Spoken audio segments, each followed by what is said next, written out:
What's up, YouTube?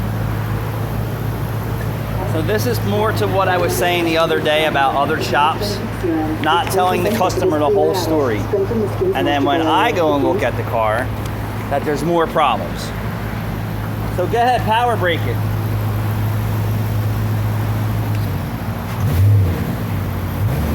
Do it again. All right.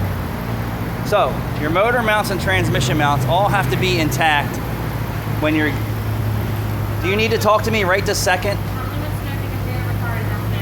Yeah. Sorry, guys. So here's an estimate for exhaust repairs from my major competition. And I will tell you, there is a line of people there every day. For what, I have no idea. Their prices are not cheap. They're expensive. Their quality of work, don't know. Those people don't travel from the other side of town and come up here, and I don't know why. My prices are better, my quality's better, my skill level's better. But here's a car that they checked on 8/13. What's today's date? 17. So he's here with an estimate, asking me to see what's going on. And I felt the motor mount as soon as I started the car up and put the car in drive. Didn't even have to power brake it, I felt it. Your motor mounts and transmission mounts, you can get out, have to be in good working order for your exhaust system to stay stationary and not crack it, twist it, break it, rattle, so on and so forth. There is no mention of anything on this work order this car needs any other further repairs. On top of, how about the wipers don't park? So that's another problem, right? So let's look at the exhaust system. Think the motor mount should be fixed? Yeah. Every time you accelerate, it's twisting your exhaust system. It's twisting your wire harness. It's twisting your intake pipes. It's twisting your drive shaft. It's twisting the transmission mounts. It's twisting everything. You're an exhaust shop. You should be letting your customer know that, hey, your motor mounts are bad. This is required. Required. Not suggested, not recommended, required. So now let's take a look at the exhaust system. They have $900 worth of repairs on this vehicle.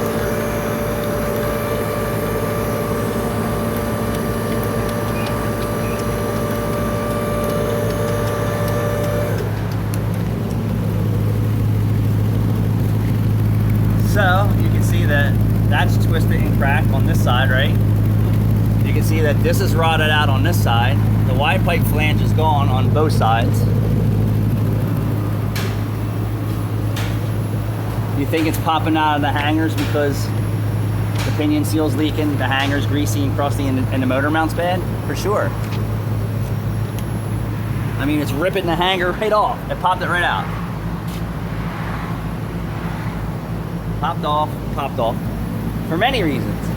So this thing needs 2 cats, a wide pipe. You could save the muffler and tail, but why would you on a 20-something-year-old car? So here's what they have it written for. Sleeve, exhaust, and 1 cat assembly and 3 hangers. $900. So if we're to do the same job, right? 1 cat assembly, so you shrink this down to 1 converter, because you don't need 2 anymore. No mention if the O2 sensor is going to come out or not, right? Because of the age of the car. Look at how bad it is. 6, 7, 700 bucks? $700 at my shop for $890 worth of work here.